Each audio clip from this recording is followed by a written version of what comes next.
نحمدہ و نصلی علی رسولہ الکریم، اما بعد، بسم اللہ الرحمن الرحیم۔ دوستوں اور بزرگوں، شب برات اور اس طرح کی مبارک راتیں یہ کیوں آتی ہیں؟ اللہ نے امت مصطفیٰ کو کیوں عطا فرمائی ہیں؟ ایک یہ سوال، اور دوسرا یہ کہ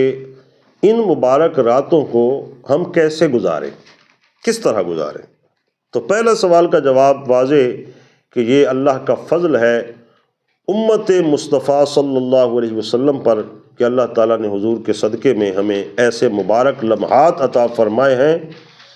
کہ سالوں اور مہینوں کی عبادت سے بڑھ کر ایک ایک رات کی عبادت ہے۔ سبحان اللہ، کہ اگر غفلت میں رہ گئے اور سارا سال جیسے بھی گزرا تو شعبان المعظم کی یہ کہ 15 کی رات ہے، رجب المرجب کی 27 شب معراج ہے، یا لیلۃ القدر شریف ہے، تو یہ مبارک لمحات اللہ نے حضور پر کرم نوازی فرماتے ہوئے ہم حضور کی امت کو عطا فرمائے کہ ایک رات بھی اگر اخلاص کے ساتھ اللہ کی عبادت میں گزار لیں گے تو سینکڑوں سالوں کے برابر اللہ تعالیٰ اجر عطا فرماتا ہے۔ اور ساتھ دوسرا سوال کہ اس کو کیسے پھر منانا چاہیے، تو یہ بھی قابل غور امر ہے کہ اتنے مبارک لمحات کو ہم غفلت میں یا بازاروں میں چلتے پھرتے نہیں گزار دینا چاہیے، بلکہ ان راتوں کا مطلب ہے کہ پہلے وہ غفلت تھی، اب دیکھو فضل الہی کا سمندر ٹھاٹھے مار رہا ہے، اب آؤ توبہ کی طرف، نافی کی طرف، استغفار کی طرف، اللہ کو منانے کی طرف،